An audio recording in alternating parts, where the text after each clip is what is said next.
If you're brave enough to go toe-to-toe with Ronda Rousey, you better have a generous insurance plan. Born with the umbilical cord wrapped around her neck, Ronda says she entered the world a fighter. She took up judo as a young girl, and it became her passion. She rose through the ranks until in 2008, she became the first American woman ever to win an Olympic medal in the event. Shortly after, she saw an opportunity in the fast-growing sport of mixed martial arts. Today, she's a champion, and she's been called, pound for pound, the fiercest female fighter in the world. Welcome, Ronda Rousey. Wow, you got applause while people were watching that. How did that make you feel sitting in here? It actually made me feel better when they applause with the cameras not rolling, so then I know a little light didn't come on Right. for it. Yeah, because while we were watching that tape, they were watching it, and they were very, very proud of you. What's the road to becoming this MMA fighter for you? Well, it started with judo. I was in the 2004 and 2008 Olympics. I medaled in 2008, and in judo, you're supposed to peak in your mid-20s, and I was thinking, oh, I was going to go and try to win the first gold, and I was going to be, right at my peak age, and I just realized that I wasn't happy doing it anymore, and I wasn't willing to be miserable for 4 years to possibly be happy for one day, so I really had to look at what I wanted to do, and I decided to try MMA out, and everyone thought I was insane and crazy and stupid. Why? Because of the departure or just fighting in general? I think part of it was everyone expected me to go back and try and win an Olympic gold, and in judo. In judo, yeah. And my mom, a lot of people have kind of like a bad impression of it. My mom thought the girls fighting was like foxy boxing. She didn't know that it was like a real legitimate sport. And so I had a lot of people to prove wrong, and that motivated me a lot, and here we are 2 years later. Well, and you just came off of your biggest fight, right? I mean, you are, I said it, you're the UFC champion. Yeah, that's kind of, it's a cool job position, huh? There you are with the belt.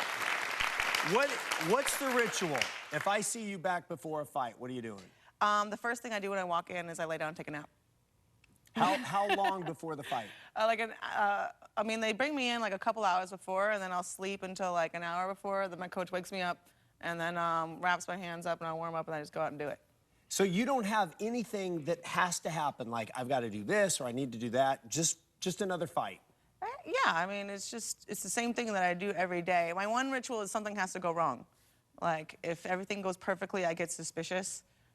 So in order for you to feel good, something has to go wrong, and if it doesn't, do you make it go wrong? I don't know. I mean, there's always some sort of chaos before Like a what? fight. What's an example? Like, if I get there and I forgot my mouth guard, or like I get there and like, the shorts are wrong and they have to like run and print new shorts or something like that, or I got a pit bull bite in my foot like 2 days before, or like I forgot my passport and I have to go to Canada tomorrow and it's actually locked in the Brazilian embassy. When chaos strikes for you, that's when you smile and go, this is going to be good. Well, because you're stressed out about that one thing, and once it's done with, and you're like, oh, okay, and then you just spent that whole time not stressed about the fight, and then once it's over, you have that feeling of relief, and then you're ready for the fight. And with this fame comes opportunities. People want you to endorse things. You're working with Metro PCS. Yeah, I'm actually doing real commercial things, and like, Tell I don't me know. about that. Well, first, it was after the fight by like a week. And so I spent that whole week just mainlining buffalo wings and like apple pie, We're looking at the footage now. Yeah, and yeah, my body's like, what, wings? I'm keeping it. And then, so then they're like, no, we're gonna need you to run around and do a commercial. So I was kind of bummed I had to diet again for like 2 days before this. But... And so do you meet with people and they say, here's what you need to say when you do a TV show, this is what you're supposed to hit. This is what we're paying you for. The only reason why I fell off that ball, by the way, was because they totally lubed me up. I was covered in like glycerine, so usually it looks a lot more graceful, just saying. What was your question? My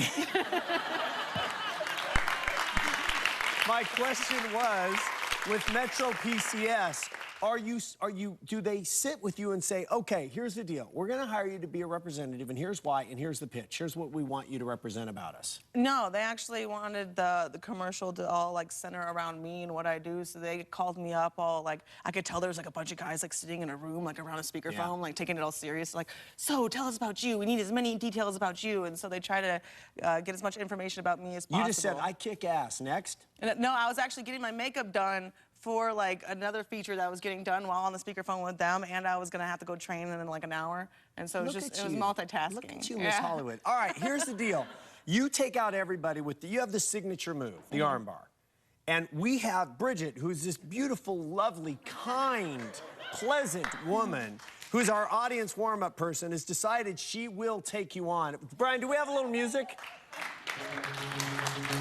Please bring out Bridget.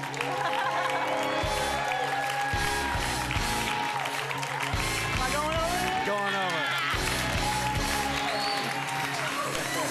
Oh, no! Wow.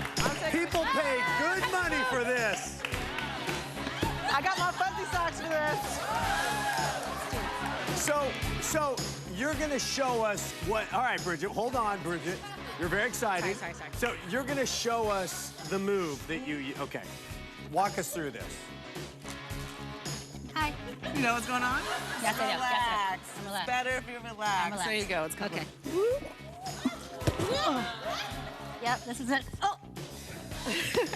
Okay, now wait. Why are you tapped out? What's wrong? She's on my face. Should I stay like this? No, I'm serious. What's hurting her right now? Nothing's hurting. You're I thought I gonna was you giving hold up. on to the arm and you lean back, and my back bends backward farther than her arm bends backward. So you will break through her arm. Yeah, you arch your hips up like, whoop, and then you hold on to it. So instead of her hand going up, for just her elbow. And so at some point, her pain would be too much and she would give. She should give up, yeah. Okay, this is Bridget. All right. If she knows what's good for her. Ronda Rousey, stand up here. Bridget, great job. You're amazing. Good job, you guys. All right. No cage, no tank, no fear. When we come back, a woman who took on one of nature's greatest predators, the great white shark, to prove a point. Let's go. Let's go. You want some?